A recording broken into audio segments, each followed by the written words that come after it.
Governor Greg Abbott signing some of the most sweeping voting restrictions in the country. The new law bans drive-through voting and 24-hour polling locations, which have increased turnout among minorities. Texas Republicans are not doing this to stop voter fraud. They're doing this to stop people of color from voting. SB1, which is the law that passed, is really an omnibus piece of voter suppression and voter intimidation legislation. It prohibits 24-hour voting and it prohibits drive-through voting.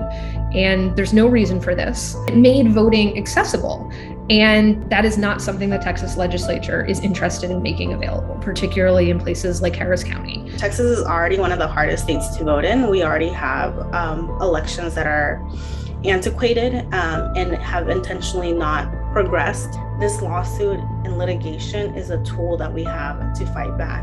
One of our plaintiffs on the lawsuit is actually an individual who works 12-hour shifts, right? And they're a person that comes out of work really early in the morning. If we had 24-hour voting, that would probably be their preferred method of voting. These are people that are just so animated, that are contributing to our society, contributing to our state, and they want to be part of the decision-making process. There's a number of provisions that threaten election officials with criminal offenses if they don't try to suppress voters and target voters. Telling poll workers that they're not allowed to intervene when poll watchers begin intimidating voters has nothing to do with fraud.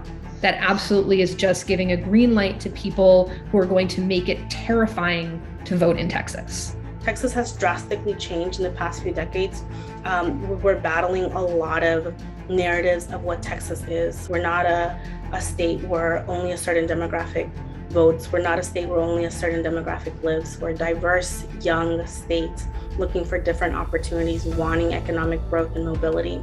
And we're just not willing to take a lot of the attacks anymore.